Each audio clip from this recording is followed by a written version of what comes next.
À tous, que la paix et la grâce de Dieu soient notre partage. En ce jour 13 août 2026, soyez les bienvenus à notre programme Paraclésis.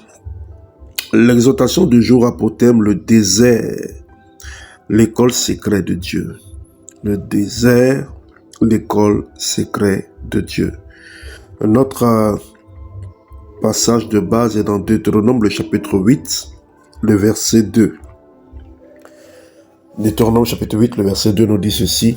« Souviens-toi de tout le chemin que l'Éternel ton Dieu t'a fait faire pendant ces 4 années dans le désert, afin de t'humilier et de t'éprouver, pour savoir quelles étaient les dispositions de ton cœur. » Je reprends. « Souviens-toi de tout le chemin que l'Éternel, ton Dieu, t'a fait faire pendant ces 40 années dans le désert, afin de t'humilier et de t'éprouver pour savoir quelles étaient les dispositions de ton cœur. » Avant de continuer, il y a un mot qui ressort dans le thème et aussi dans le passage, c'est le mot désert. En hébreu, le mot désert est midbar. Il signifie une région aride, un lieu inhabité, un désert. Dans la Bible, le désert est souvent plus qu'un espace géographique. Il devient un lieu de dépouillement, d'épreuve, de dépendance et de préparation, où Dieu travaille profondément l'homme avant certaines étapes de sa destinée. Donc, personne n'aime le désert, ça c'est une réalité. Nous aimons les promesses, nous aimons les portes ouvertes, nous aimons les victoires et les accomplissements, nous aimons la richesse, nous aimons l'abondance, nous aimons la pluie de bénédiction. Pourtant, entre l'appel et l'accomplissement, Dieu permet parfois une saison où les repères même disparaissent. Israël avait quitté l'Égypte, mais avant Canaan, il y avait le désert. Et Dieu les avait libérés de Pharaon en une seule nuit. Mais il fallait encore former en eux une mentalité capable d'habiter la promesse de Dieu ou d'habiter le lieu, la terre promise. Donc le désert n'est pas toujours le signe que Dieu t'a abandonné. Beaucoup de personnes, malheureusement, dans nos assemblées, lorsqu'une personne traverse des moments de crise, des moments difficiles, des moments d'épreuve, surtout dans nos milieux évangéliques, on lui attribue une étiquette de personne qui a été abandonnée par Dieu, qui a été lâchée, qui a été humiliée par Dieu à cause d'un péché sûrement que cette personne aurait commis. Non. Ce désert peut être l'école secrète dans laquelle Dieu prépare publiquement ce qu'il travaille en toi en secret. Oui, ce qu'il travaille, ce qu'il façonne en toi secrètement. Donc ce que tu dois comprendre, c'est que le désert ne vient pas toujours pour t'enterrer. Parfois, il vient pour te former. Alors, il y a des vérités que nous devons saisir et comprendre. La première vérité, c'est que le désert révèle ce qui est dans ton cœur.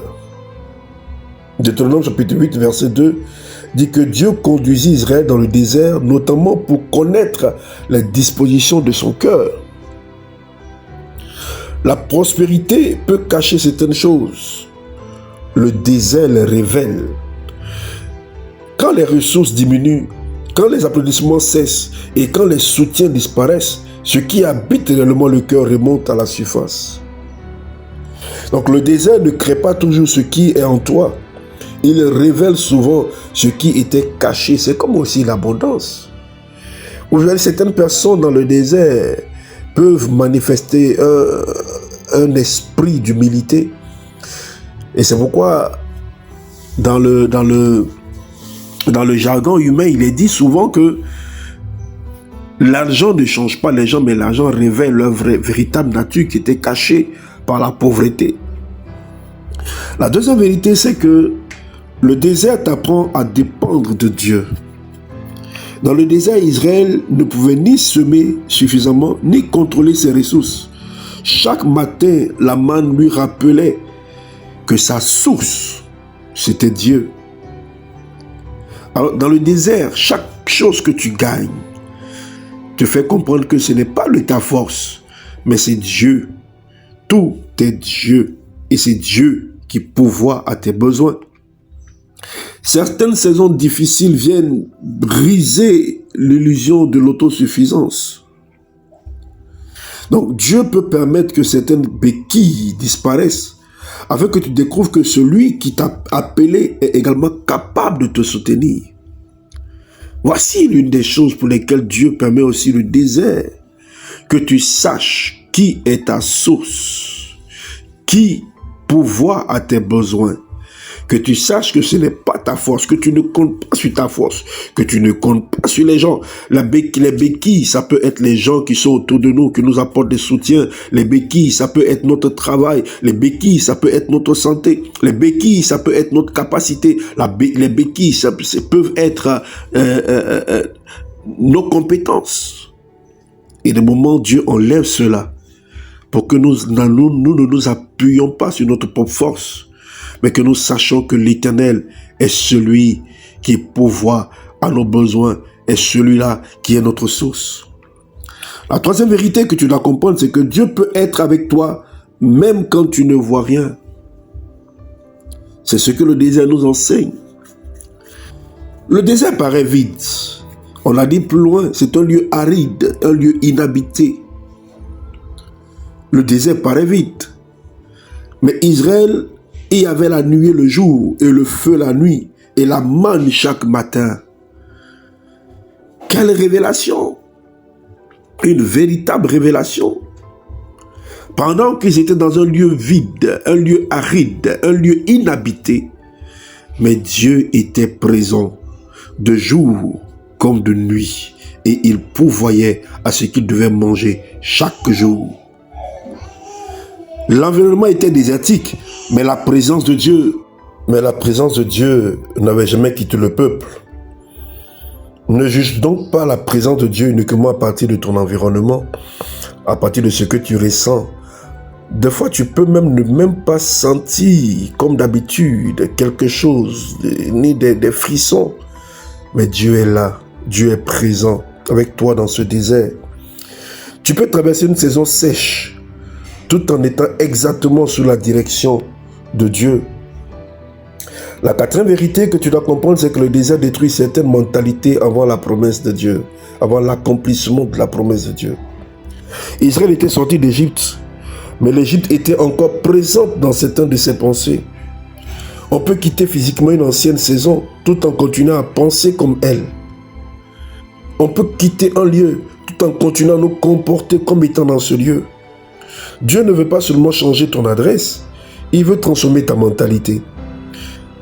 C'est pourquoi, vous voyez, je le dis souvent, la pauvreté, c'est une mentalité. Il y a certains qui peuvent gagner de l'argent dans une certaine saison, mais continuent de se comporter dans cette abondance financière comme avec la mentalité de pauvreté ou la mentalité de pauvre. Donc, on peut quitter un lieu, mais tout en gardant la mentalité de ce lieu. Car l'entrée dans une grande promesse, avec une mentalité d'esclave, peut transformer une bénédiction en catastrophe. La cinquième vérité, c'est que le désert est une école, pas une adresse. Ce n'est pas le lieu où Dieu veut que tu restes. Le désert avec une fonction, mais il n'était pas la destination finale d'Israël. Canaan restait devant eux. Et ils avaient pour but de rentrer à Canaan. Donc, ne construis donc pas ton identité autour de ta saison difficile. Et ne juge pas aussi une personne dans sa période de désert, dans sa période de tourment, dans sa période de solitude. Ne détermine pas sa finalité là. Alléluia. Tu n'es pas l'homme du désert.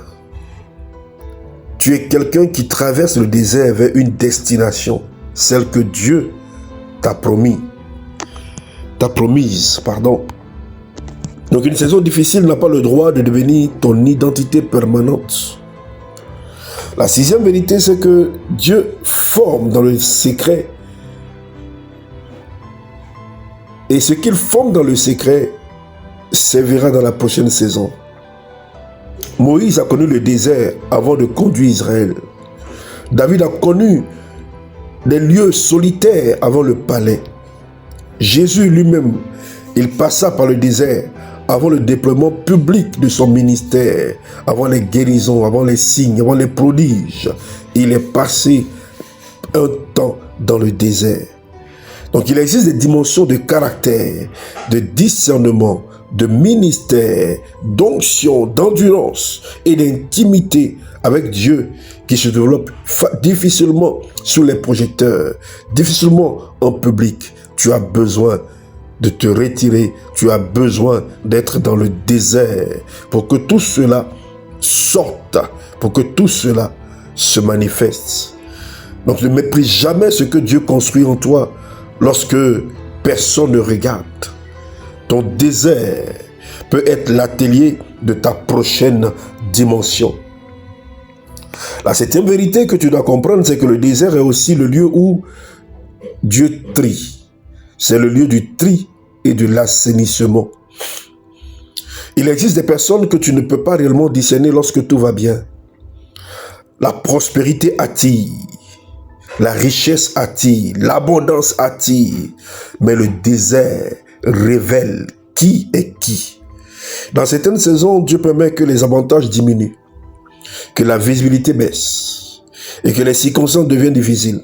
Et soudain, les comportements envers toi changent. Certains s'éloignent, d'autres se dévoilent, tandis que des personnes que tu pensais secondaires manifestent une fidélité inattendue. Donc le désert devient alors un temps de clarification rationnelle pour toi.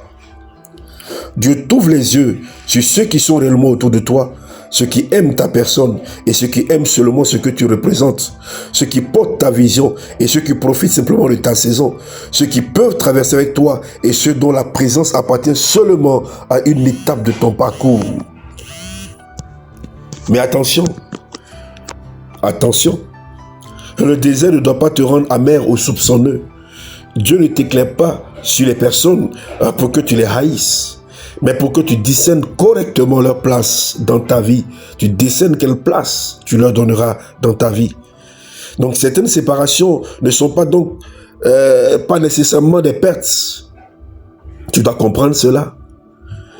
Elles peuvent participer à un assainissement divin de ton environnement avant une nouvelle saison. Parce que Dieu sait que lorsque tu rentres dans cette nouvelle saison, avec toujours ces genres de personnes,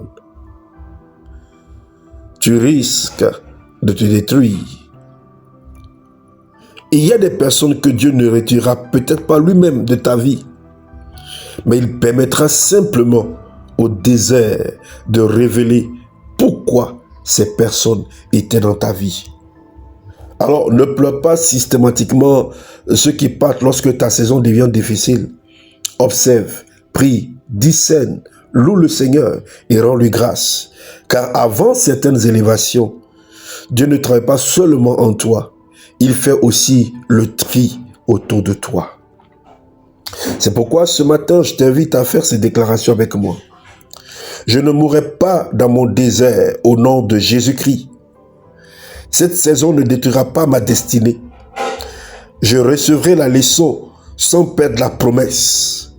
Toute mentalité incompatible avec ma prochaine saison sera transformée au nom de Jésus. Dieu demeure ma source et mon soutien. Je sortirai de cette saison plus fort, plus sage et plus dépendant de Dieu. Ce que Dieu forme secrètement en moi portera publiquement de fruits au nom de Jésus. Mon désert ne sera pas mon tombeau, il deviendra mon école au nom puissant de Jésus-Christ. Je ne pleurerai pas ceux qui partent, mais je rends grâce à Dieu, car il sait ce qu'il fait dans ma vie. Si tu crois à ce que tu viens de dire, à déclarer, fais cette prière simple avec moi. Père éternel, au nom de Jésus-Christ, donne-moi le discernement nécessaire pour comprendre les saisons que je traverse. Lorsque je ne comprends pas ton chemin, apprends-moi à faire confiance à toi. Enlève de moi toute mentalité, attitude ou dépendance incompatible avec ma destinée. Que cette saison produise en moi la maturité, l'endurance, l'humilité et une dépendance plus profonde envers toi. Et lorsque le temps de sortir arrivera, Père, donne-moi la sagesse et le courage d'entrer pleinement dans ce que tu as préparé pour moi. Je déclare que mon désert ne sera pas ma destination finale au nom puissant de Jésus-Christ. Amen. Si tu as été béni par ce message, partage-le. Et si tu n'es pas encore abonné, abonne-toi, active la cloche de notification. Que Dieu te bénisse et à très bientôt.